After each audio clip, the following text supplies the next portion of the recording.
Have you ever, like, really stopped to think about what consciousness actually is? I mean, we just sort of take it for granted, right?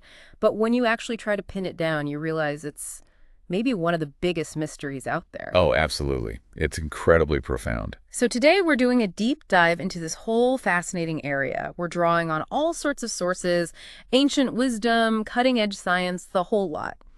You shared some really compelling material exploring this exact question. And, well, our mission today is to unpack some of the most intriguing ideas from it. Indeed. And it's a topic where, simple questions quickly spiral into some really complex territory. Definitely. So given the kind of audience we have, folks who are intellectually curious, our aim is to navigate this with both thoroughness and clarity. We'll keep it rigorous, aiming for that college-level understanding, but without getting bogged down in excessive jargon. The goal really is those aha moments, not just dumping information. Excellent. Okay, yeah, let's get into it. Our journey today is going to cover some really interesting ground. We'll start by grappling with how to even define consciousness, touching on that famous mind-body problem. A classic. Then we'll look at neuroscientists, surprisingly, maybe who are questioning the idea that it's all just brain activity. Right, challenging the standard materialist view. And finally, we'll explore these really fascinating connections some early quantum physicists found with ancient Eastern philosophies, specifically this idea that consciousness is primary. A really intriguing arc. So, starting with defining it, the elusive target, as he said, the Bhagavad Gita actually offers a powerful starting point. It talks about Maya, this sort of illusory, ever-changing world we perceive, and contrasts it with an unchanging, absolute reality, which is essentially consciousness itself. It suggests our focus on the temporary stuff kind of blinds us to this deeper level. That's a great way to frame the difficulty, isn't it? This idea of Maya really highlights why it's so hard to grasp something so subjective. And then you look at, say, Webster's dictionary trying to define it. What does it say? Well, it's broad. It talks about awareness or perception of an inward psychological or spiritual fact, intuitively perceived knowledge, a state characterized by sensation, emotion, volition, or thought. Basically mind in the broadest possible sense. And interestingly, it even distinguishes it from the physical. Right. So even a standard dictionary definition points to this huge scope, this inherent subjectivity. It covers everything from like seeing red to having a deep spiritual feeling. Exactly. And yet, despite us all knowing what it feels like to be conscious, the source material we're looking at puts it bluntly.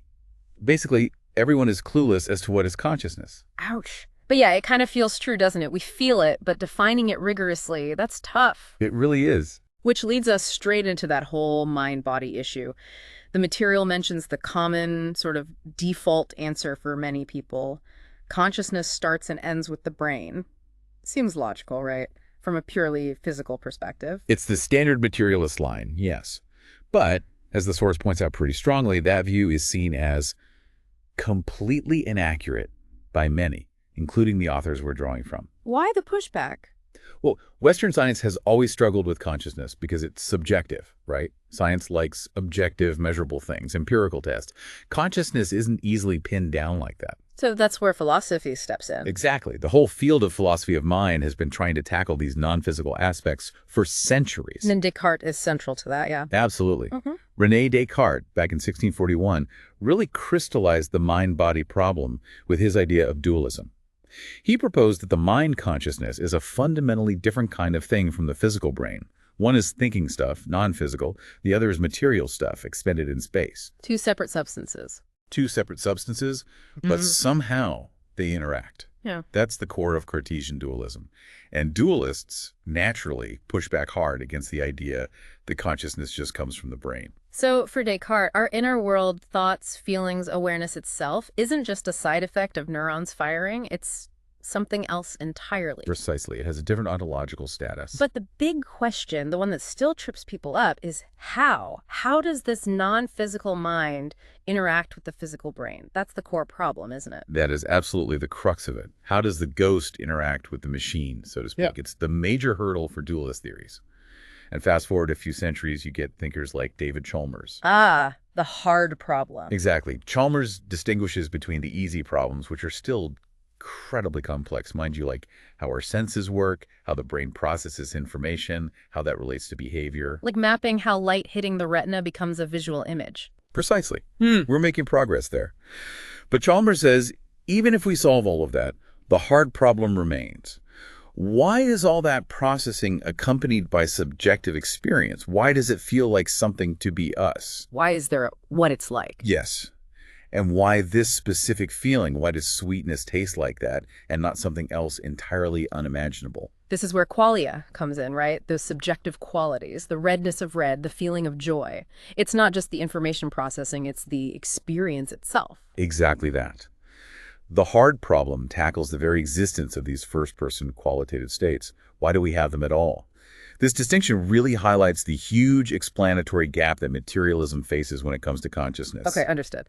So science and philosophy have laid out this massive challenge. Now let's pivot to neuroscience itself. The source material claims, quite boldly, that many neuroscientists are actually starting to doubt the brain makes consciousness idea. That feels like a pretty big shift. It is significant, yeah. The material quotes Dr. Larry Dossey, who criticizes the purely materialistic concept of consciousness. He points to a lack of solid evidence for it and also mentions the enormous human costs of a worldview stripped of any spiritual dimension. His key point is stark. Nobody has ever actually seen a brain produce consciousness. And there's no accepted theory for how physical stuff could even do that. That's a fundamental challenge. We see correlations, brain activity, and conscious states, but, correlation isn't causation. Precisely. And the sources list some pretty big names in neuroscience who've expressed doubts. They do. Sir John Eccles, a Nobel Prize winner, is a major example. He apparently moved away from materialism later in his career, calling the idea that science will eventually explain consciousness materially a superstition. He ended up arguing, we are spiritual beings with souls. That's a huge shift for a Nobel laureate in medicine. Wow. From materialism to that. It's quite a journey. He felt that pure reductionism, explaining everything by neurons, just demeaned the human mystery. He came to believe in both a material and a non-material reality, and that we exist in both. And he wasn't alone. Not at all. Roger Sperry, another Nobel winner for his split brain work, openly said the brain processes tied to consciousness are simply not understood and far beyond our comprehension. Even Sperry. Okay. Even Steven Pinker, who's generally seen as more aligned with materialism, apparently said, beats the heck out of me when asked how consciousness arises from the physical brain. Just a frank admission of not knowing. So even within the field, there's this acknowledgement of a major gap. Definitely. Donald Hoffman talks about the embarrassing position of having no scientific theory of consciousness. Stuart Kaufman is even blunter. Nobody has the faintest idea what consciousness is, and these aren't fringe figures, they're established researchers. It keeps going. Oh yeah. William Calvin critiques consciousness physicists who try to explain it with, complex math or quantum stuff, arguing they just replace one mystery with another without real explanation. Sir John Maddox, the longtime editor of Nature. A huge journal. Right. He acknowledged that despite all neuroscience's progress, we seem as far from understanding cognitive process as we were a century ago. That's pretty sobering. It really is. What about Wilder Penfield, the neurosurgeon? Penfield's story is fascinating. His direct research, operating on brains, actually led him away from materialism. He started thinking the mind acts independently, like a programmer using the brain as a computer. Based on what he saw during surgery. Apparently so. He concluded that dualism, the mind being separate, seemed more reasonable. He even touched on implications for immortality, which is radical coming from a neurosurgeon grounded in the physical brain. That's compelling because it comes directly from studying the brain itself. Someone with that deep physical understanding concluding the mind is likely separate, that carries weight. It really does. So it seems, even within neuroscience, the field focused on the brain, there's this growing recognition that a purely materialist explanation for consciousness just isn't cutting it. It hits limits. Which sets the stage perfectly for our next big topic, the quantum physics connection, this idea that maybe consciousness is primary. This is where it gets really wild, doesn't it? It definitely takes a fascinating turn. So while neuroscience struggles to explain consciousness from the ground up, materially speaking, some of the absolute giants of early quantum physics started leaning towards a completely different view. Right, the idea that consciousness isn't just a byproduct of matter, but maybe more fundamental. Exactly. That perhaps consciousness is primary and matter is, in some sense, secondary or derived from it. Now, I'm not a physicist, so I tread carefully here. The source material mentions conversations with Dr. Edgar Mitchell and Dr. Rudy Scheild influencing this line of thought, and this really mind-bending idea that the physical world we see, Maybe it's more like a projection onto our consciousness. That sounds a lot like that Maya concept again. The parallel is uncanny, and many have noted it. When quantum mechanics emerged in the early 20th century, it revealed really bizarre things about reality at the smallest scales. Things like the observer affect the idea that just looking at something seems to change it. The act of consciousness affecting the physical. That was the implication, yes. Yeah. And it pushed some physicists to look outside standard Western science for frameworks that could make sense of this. And incredibly, many turned to ancient Indian texts, the Upanishads, which, as we discussed, argue for a form of idealism, that consciousness is the fundamental reality and the physical world is a manifestation of it. So these scientists, literally rewriting our understanding of the universe, were reading ancient philosophy. Why? The source asks that directly. Why were Nobel laureates digging into thousand-year-old texts? It strongly suggests their own discoveries were pushing the boundaries of the existing scientific paradigm. They needed new ways to think. Let's look at what they actually said. Max Planck, a founder of quantum theory. A huge name. Huge. He said, "I regard consciousness as fundamental. I regard matter as derivative from consciousness. Everything that we talk about postulates consciousness." That's about as clear a statement of idealism as you can get, coming from a physicist. Wow. Just leaves it out there. And Niels Bohr, another giant Nobel winner. He famously said, "I go to the Upanishad to ask questions." Just that simple statement implies he saw deep insights there relevant to his physics problems. He went there for answers, or at least better questions. Seems so. Werner Heisenberg, of the uncertainty principle fame, he admitted physics and chemistry had nothing, really, to say about consciousness. He thought we needed laws of a quite different kind. He admired Vedanta and said talks with the Indian philosopher Rabindranath Tagore helped his thinking. Also, Apparently, Heisenberg felt that some of the crazy ideas from quantum physics suddenly made much more sense after talking with Tagore. Fritz Capra wrote that Heisenberg explicitly said those talks were a great help to his scientific work. Bohr apparently had a similar experience in China, influenced by Eastern thought.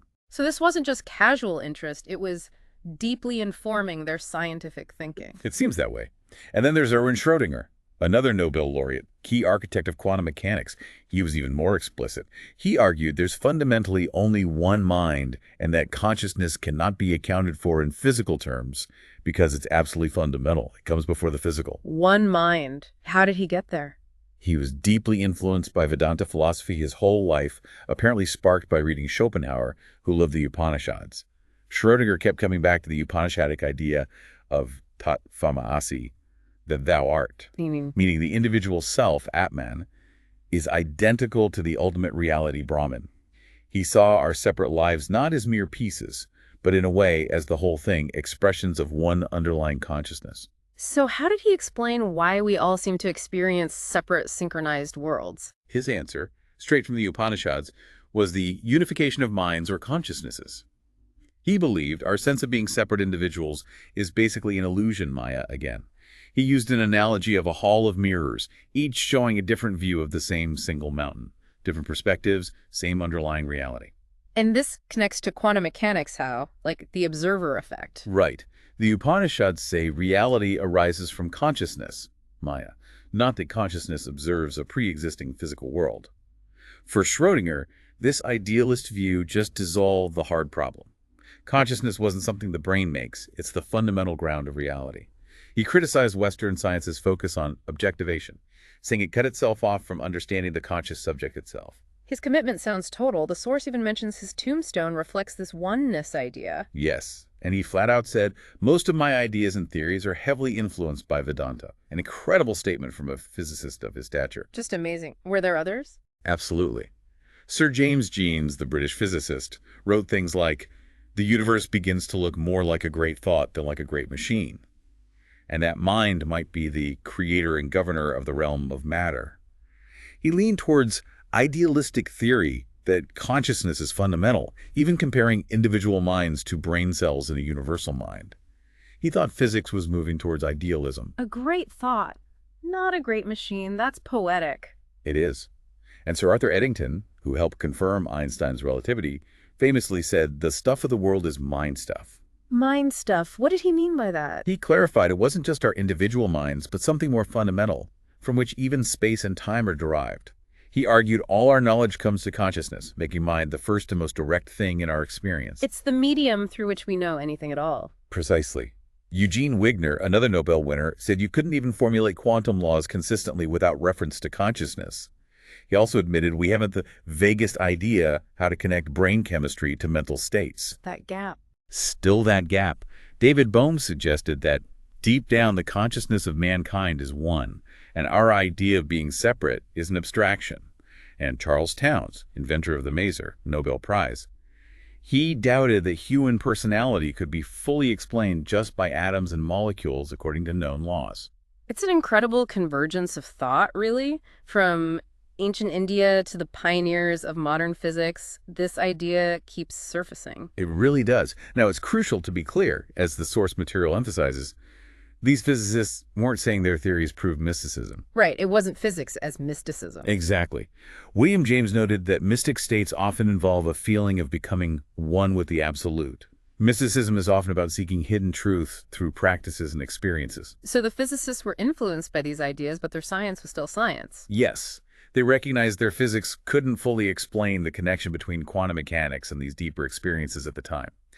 But they seem to feel both perspectives, the scientific and the introspective, were necessary for a fuller picture. And the source suggests maybe if they'd had today's research on things like NDEs or UFO phenomena. Yes, it speculates they might have found more data points to potentially bridge that gap between science and consciousness studies. Which brings us to the broader history of this idea.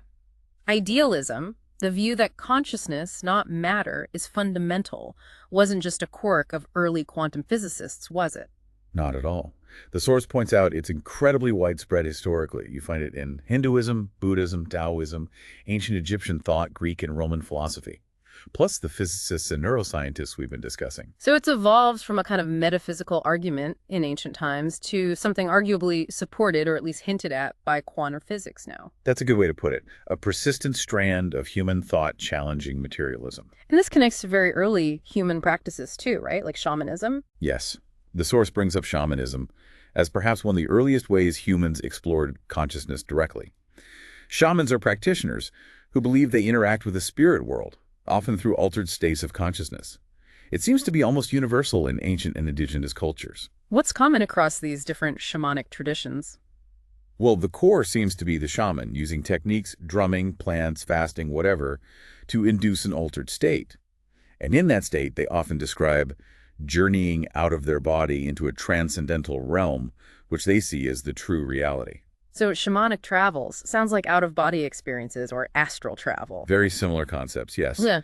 The source quotes Dr. Jeffrey Mishlove, suggesting maybe our minds were always outside our bodies, and shamanic initiation just awakens us to that fact. Whoa, that's a big thought. It is. And fundamentally, the shamanic worldview sees physical reality as secondary, maybe illusory, and believes the brain and body actually evolved out of consciousness. So the shaman is essentially an idealist. Consciousness is primary. Which loops back beautifully to Vedanta, which we touched on with the physicists.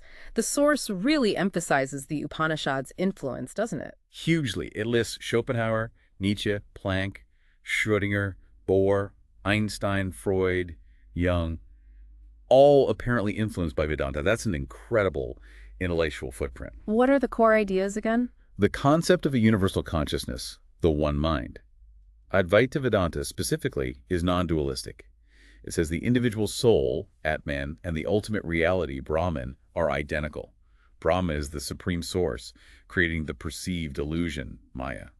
Our individual consciousness is just a part of this one mind. So Atman is Brahman. All is one. We are part of God, essentially. Those are the key takeaways. And the source connects this to modern NDE accounts, where people describe life reviews being uploaded to a universal mind, almost like the Akashic Records concept. And reincarnation fits in here, too. Yes, the idea of the soul being reborn, maybe retaining past life memories by tapping into that universal mind. Vedanta suggests the ultimate mind, Paramatman, creates Brahman, which creates Maya, the illusion, giving us a stage for free will, which NDE life reviews often seem to support. So the three basic principles of Vedanta are: 1. Brahman is reality. 2. The world is an illusion, Maya. 3. The individual self is nothing but Brahman. It all points back to consciousness being the foundation. The source argues this tradition gives the most detailed map of consciousness and its relation to a bigger reality. Yes, it makes that case quite strongly, arguing this is why the quantum pioneers were so interested and why Vedanta might be the best framework for understanding those contact modalities, the paranormal experiences. Briefly, how does Buddhism compare? Similar views on reality as illusion, they call it dharma, and the primacy of consciousness. But especially in the Theravada school, there isn't that concept of a personal universal God like Brahman. It emphasizes causal actions, karma, as the driving force. The Buddha, quote, mentions causal actions governing all beings. Interesting difference. And ancient Egypt. The source argues they also held a consciousness as primary view, based on their intense focus on death, the afterlife, the Egyptian Book of the Dead. They seem to value the inner transcendental world more than the physical. They had concepts like Ba and Ka. Right. Du, vital breath, Ba, spirit soul, Kai, etheric body. Concepts suggesting a multi-layered consciousness beyond the physical. And they were apparently interested in inducing the spirit to leave the body, talking to the dead, incubation, using dreams and altered states for info, much like shamans, OBEs, NDEs, channeling. It sounds very similar. And the Greeks and Romans carried this on. Seems so. Think of the Delphic oracle accessing information through altered states. Pythagoras talked about links between physical and spiritual worlds. Plato strongly believed in a divine soul surviving death, reincarnating. Right, and consciousness was a property of that soul, not the body. Exactly. Separate from the physical. And his view of material reality as illusion, the famous allegory of the cave showing us focused on shadows, is very much like Maya. We're just seeing shadows on the cave wall. That's the idea. Then Plotinus, later, synthesized Egyptian and Platonic idealism, again, mind and spirit over the physical. He emphasized transcending the body through altered states for direct experience of the non-physical, linking back to those Egyptian practices again. So this idea of consciousness being fundamental was really prevalent across the ancient world. What happened? How did we get to Descartes and the dominance of materialism? Well, Descartes, with his I think, therefore I am, was pivotal. His clear formulation of mind-body dualism, two distinct substances, mental and physical, somehow interacting, became hugely influential. But the interaction problem never really went away. It didn't. And the source argues that after Descartes, the study of consciousness actually kind of regressed. Yeah. Many philosophers swung towards physical mind, the idea that only physical reality exists and mind is just brain activity or an illusion. The opposite extreme. Exactly. So the source suggests that to really understand the bigger picture, the potential primacy of consciousness, we need to go back and seriously engage with those Vedic, Buddhist, and Greek philosophies. Okay, so that brings us to monism versus dualism more generally. Monism says mind and body are the same thing, fundamentally. Right, aspects of one reality. But there are two main flavors. Physical monism, dominant in science today. Only physical stuff exists. Consciousness starts and ends with the brain. When the brain dies, consciousness is gone. Simple, but leaves the hard problem unsolved. And the other end? Idealism. Only mind, non-physical reality exists. Consciousness is fundamental. The physical world is constructed within or by consciousness. What we perceive as physical properties are actually mental properties. And then there's a middle ground. Dual Aspect Monism. Sort of. It's still monistic one underlying reality, but it says this reality has both irreducible physical and mental aspects. It's different from Descartes' two substances. The source sees it as potentially useful for explaining paranormal contact stuff. Well, the author personally leans towards idealism as the ultimate truth, but sees dual aspect monism, as a good way to describe how consciousness works when it's in a body in physical reality. The idea is, even within the overall idealist framework where everything is mind, when consciousness is embodied, the mental and physical appear as inseparable but distinct aspects of the one mind. Can you give an example? The source uses the example of seeing a deceased relative, say Aunt Sally. Her consciousness might exist as psyche in the universal mind, but manifest to you as a physical seeming appearance in this reality, split into two aspects. Okay. And this applies to UFOs or other phenomena. The suggestion is that those diverse, often brief physical forms seen in contact experiences could be like holographic projections from a consciousness-based reality. Or think about OBEs people report non-earthly realms that still feel completely physical. Interesting. There's an anecdote about a Skype call, too. Yeah, Rodrigo Fuenzalida apparently having a Skype call with a deceased friend, suggesting the consciousness split into a psyche component and a physical voice component for the interaction. NDEs are another example. Seemingly physical experiences while the body is clinically dead. The source connects this to Dr. Jeffrey Kripal. Yes, Kripal apparently adheres to dual aspect monism. It also brings in William James's filter thesis, the idea the brain doesn't produce consciousness, but filters or receives it. Like a radio receiver. Exactly. And maybe experiences like NDEs or UFO contact make the brain filter more porous, letting more information from the greater reality through. How does Kripal define dual aspect monism? He suggests that deep down, ontologically, there's no fundamental split between subjective mind and objective matter. That's one thing. But at our level of experience, epistemologically, the body-brain creates the split, making reality appear as mental and material. So fundamentally, reality is neither purely mental nor purely material. He uses the antenna analogy too, receiving consciousness, not generating it. Yes. And another way he puts it is that reality participates in both mental and material aspects, originating from one super reality. This split only happens at our human level. This framework, Kripal argues, helps understand paranormal events where mental states seem to produce physical effects. So paranormal experiences seem physically real, but are also fundamentally based in consciousness or psyche. That's the idea.